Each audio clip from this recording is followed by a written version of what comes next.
Welcome to the Sports Zone. I'm Jonathan Barton. Alongside me are Crystal Rice, Hillary Hunt, and Louis Montesi. We have a great show in store for you today. We're excited to have you with us. Mississippi State escaped with a victory against Louisiana Tech this past weekend. Let's find out what MSU's problems were in this week's Mississippi State Corner.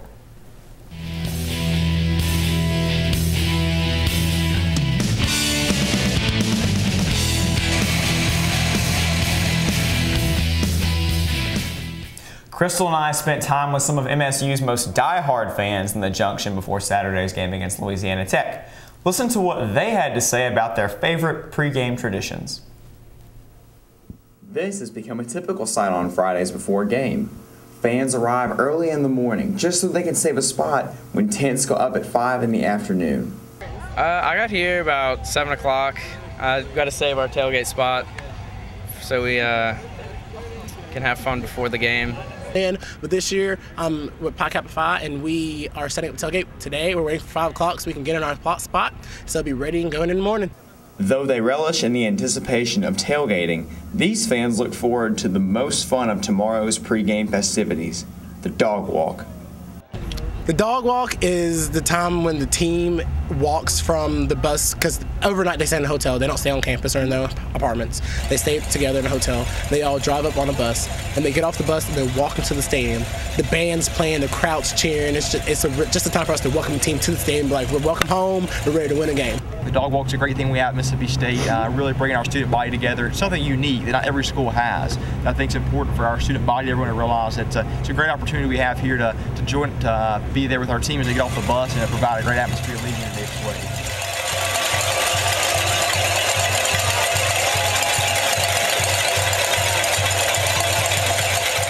You know, it's MSU football. We have some of the best fans in the country. We have the best student body in the country, and we're there going to provide that atmosphere for our athletes, no matter what we have, and no matter what we're going through. We're great fans. We're strong. We're gonna go through anything we have, and we're going to support our team no matter what. So whether you're preparing to set up a tent on Friday or welcoming the team to the Junction on Saturday, MSU fans wholeheartedly embrace their pregame traditions. With the Sports Zone, I'm Louis Montesi.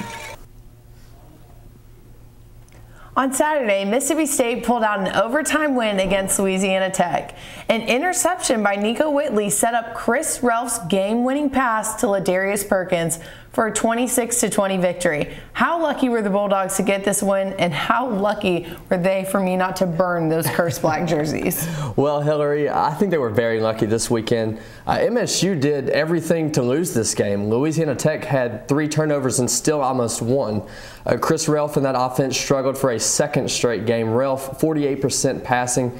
And the thing that I don't like is I'm still not sold on Relf being the starting quarterback for the Mississippi State Bulldogs.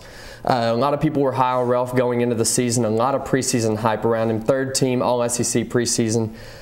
But it was pretty much based off the last 3 games of last season. You look at Arkansas, Ole Miss, Michigan, and he put up big numbers in those games. But those teams also gave up over 245 passing yards, with the exception of Arkansas. Ole Miss and Michigan over 245 passing yards per game, ranked near the bottom of the barrel. I think maybe we were a little premature to rank him as an elite quarterback in the SEC. I agree with you, although I won't say at this point that Mississippi State was lucky, because Nico Whitley stepped up and made a play like the veteran that he is by putting Mississippi State back in the game to avoid the upset. The thing that concerns me the most is Mississippi State's inability to run the football as creatively as I know they can with the option. If I'm Coach Mullen, I say why not get Jamion Lewis involved in the game, especially with the explosiveness he brings, even though he is young and inexperienced. Well, I just think we need to be more consistent in our wins. Like I say, luck in Mississippi State is definitely not one of the words I want to be associated in the same sentence. Maybe endurance, perseverance, those are the words I like to hear. In their next contest, Mississippi State faces the Georgia Bulldogs between the hedges. The Athens Bulldogs are coming off a victory over Ole Miss in their first SEC win of the season. What does Mississippi State need to do to win this game? Well, Crystal, I know that MSU needs to put pressure on their quarterback, Aaron Murray. Number 11, Georgia quarterback Aaron Murray is highly ranked. Some argue that he's the best quarterback in the SEC, and that's one thing that they have over us. And they're coming off an SEC win. Mississippi State's coming off a barely win by Louisiana Tech. So they're coming up with all that hype, and they want to beat both Mississippi teams. Well, I like what you said. They have to get pressure on him, but that's going to be a tall task with how Georgia's offensive line has performed the last 3 games. The Boise State game, they gave up 6 sacks, but over the course of the last 3 games, only 5. They protected Murray very well. So if we can disrupt their offense, I think that we have a good shot. If not, and we let Murray sit back and throw, we could be in for a long game. I agree. I say defensively, they have to get pressure from the outside to make Murray throw on the run. We know how mobile of a quarterback he is, and as you all know, ever since Coach Mullen has been here, State has really struggled to defend quarterbacks who are great on their feet. But moving on now, we'll come back. We'll talk about the beating Alabama handed Arkansas, and later we'll tell you if that performance will carry over into the Crimson Tide's big matchup this weekend in the Swamp.